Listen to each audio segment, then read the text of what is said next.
Hello भाई, सुप्रभात सभी लोगों को। कैसे हो सभी के सभी? आ जाओ भाई, जल्दी जल्दी कर ले रहे हैं फटाफट से करंट अफेयर की प्रैक्टिस कर ले रहे हैं। सुबह सुबह दिमाग सही से काम करेगा फिर शाम तक आप लोगों का।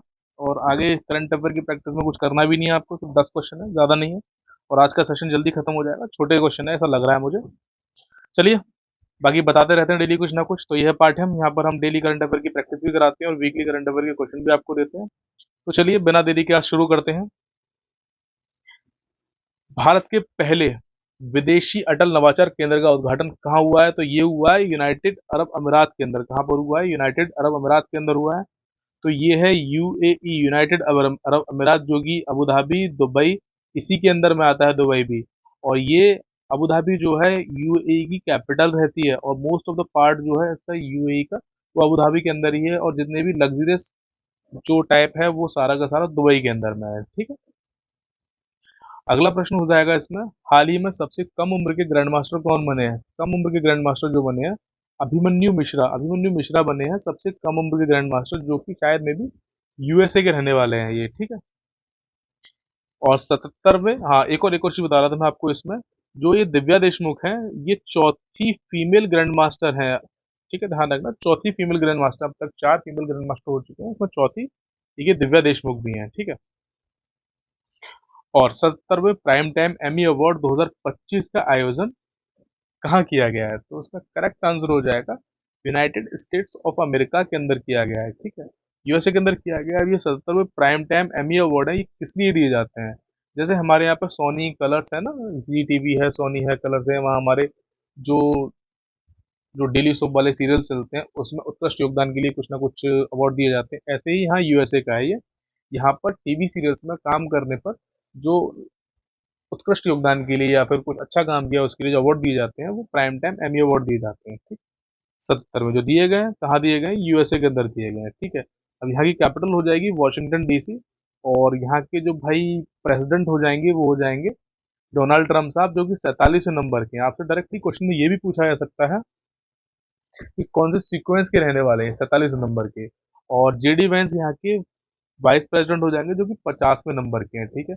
ये भाई डोनाल्ड ट्रम्प है भैया, पगला हाथी, कुछ भी कर सकता है ये, अलग से अलग फैसले मारता है और कुछ नहीं पता कब क्या बोलेगा ये।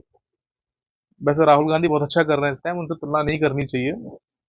लेकिन पुरानी वीडियोस उठाएंगे ना राहुल गांधी की, तो इनको राहुल गांधी का भी बड़े पप्पा मान लो, उस लेवल से बयान बदलते हैं अपने ये। ठीक है। तो ये 47वें नंबर के कौन है? राष्ट्रपति हैं कहाँ के? यूएसए के। ठीक है। अगला प्रश्न हो जाएगा इसमें, अरे एक सेकेंड, यूएसए ही है, ये क्वेश्चन रिपीट हो गया।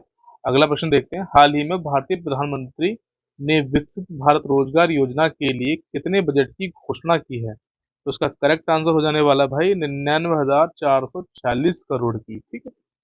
अगला प्रश्न है इसमें, हाल ही में यूनेस्को के विश्व बायोस्फीयर रिजर्व में किसे शामिल किया गया भारत से? ठीक है।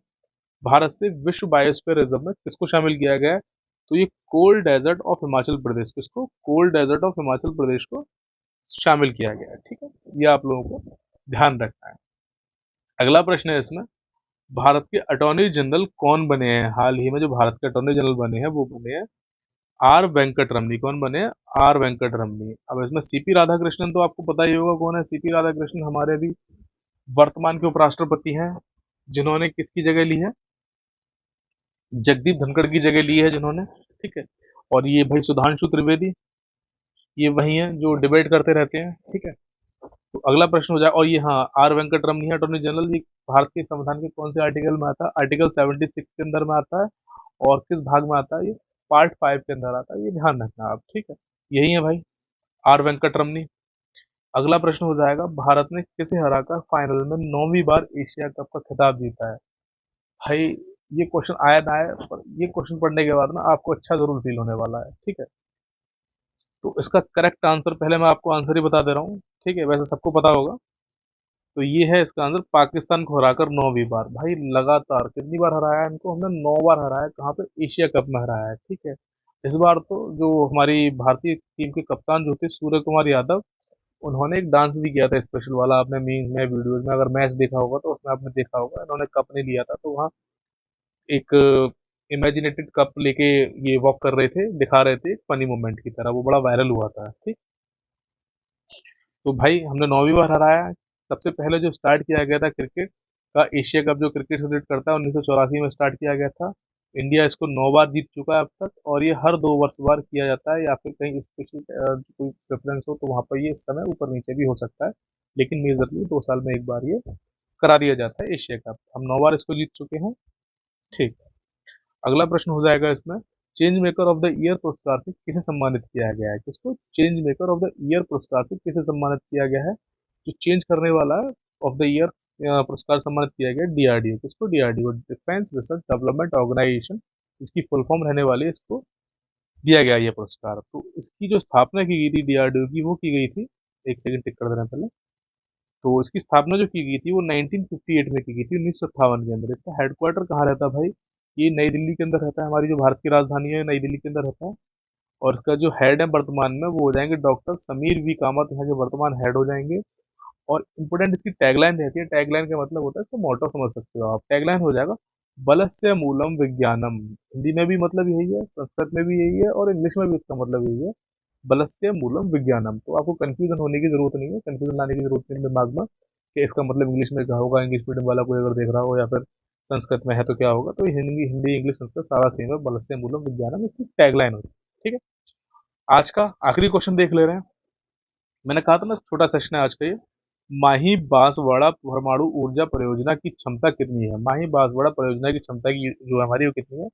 इसका करेक्ट आंसर हो जाएगा 2800 मेगावाट है इसकी क्षमता। अब 2800 मेगावाट तो है, लेकिन इसकी जो चार सात सात सात सौ मेगावाट की 4 यूनिट है। कितनी? 700 मेगावाट की 4 यूनिट है इसमें। कितनी? 4 यूनिट। ठीक है। तो ये थे आज के इंपोर्टेंट करंट अफेयर क्वेश्चन भाई। तो मैं फिर से वही कहूंगा, चैनल को आप सब्सक्राइब कर लें। इसको पाठ्यम को सब्सक्राइब कर लें, ताकि आपको ऐसी ही इंपोर्टेंट करंट अफेयर की प्रैक्टिस कराता रहूँ, वीकली करंट अफेयर कराता रहूँ। और मे भी शायद हो सकता है कि अगर चीज़ें सही रहीं तो मैं एक यूट्यूब पर बिल्कुल फ्री पॉलिटी का सिर्फ एग्जाम ओरिएंटेड कोर्स डिजाइन करूंगा, जिसमें कि हैंड रिटन नोट्स के फॉर्मेट में मैं आपको पढ़ाऊंगा, जो कि आपके आरआरबी एग्जाम के लिए, या फिर एसएससी, या फिर कोई भी यूपी पुलिस, या बिहार में कोई सी बिहार में, या फिर किसी भी स्टेट में कोई सीधी सीधी ग्रुप का एग्जाम होता है, तो वहां से इंपोर्टेंट इंपोर्टेंट क्वेश्चन आपके बन जाए। और उस कोर्स के साथ मैं आपके लिए इंपोर्टेंट क्वेश्चन भी कराऊंगा, जो लेटेस्ट पैटर्न पर रहने वाले हैं। एसएससी के लेटेस्ट पैटर्न में एडिक्विटी बेसिस पे कराए जाएंगे, एडिक्विटी बेसिस पे क्वेश्चन कराऊंगा। एंड और टीसीएस की बेसिस पे भी कराऊंगा, क्योंकि रेलवे का एग्जाम अभी टीसीएस ही करा रही है, और नेक्स्ट ईयर रेलवे के बहुत सारे एग्जाम हैं। ठीक है। तो भाई ये टेलीग्राम का हमारा लिंक है, अपना फ़ोन का कैमरा उठाएं, स्कैन करें और जुड़ जाएं इससे, ताकि आपको वीकली करंट अफेयर की पीडीएफ और video links, daily current affair के क्वेश्चन प्रैक्टिस और पीडीएफ लिंक भी आपको मिल जाएगी। एंड मोस्ट इम्पोर्टेंटली जो भी अपडेट होंगे वो सारे के सारे आपको इस चैनल पे मिल जाएंगे। तो आप चैनल टेलीग्राम चैनल ज्वाइन कर लीजिए, पार्ट टाइम ऑफिशियल के नाम से मिलेगा आपको, या डायरेक्ट यहाँ से आप कर सकते हैं। ठीक है। तो चलिए आज के लिए धन्यवाद, इतना ही। मिलते हैं आपसे अगली वीडियो में। तब तक के लिए राधे राधे।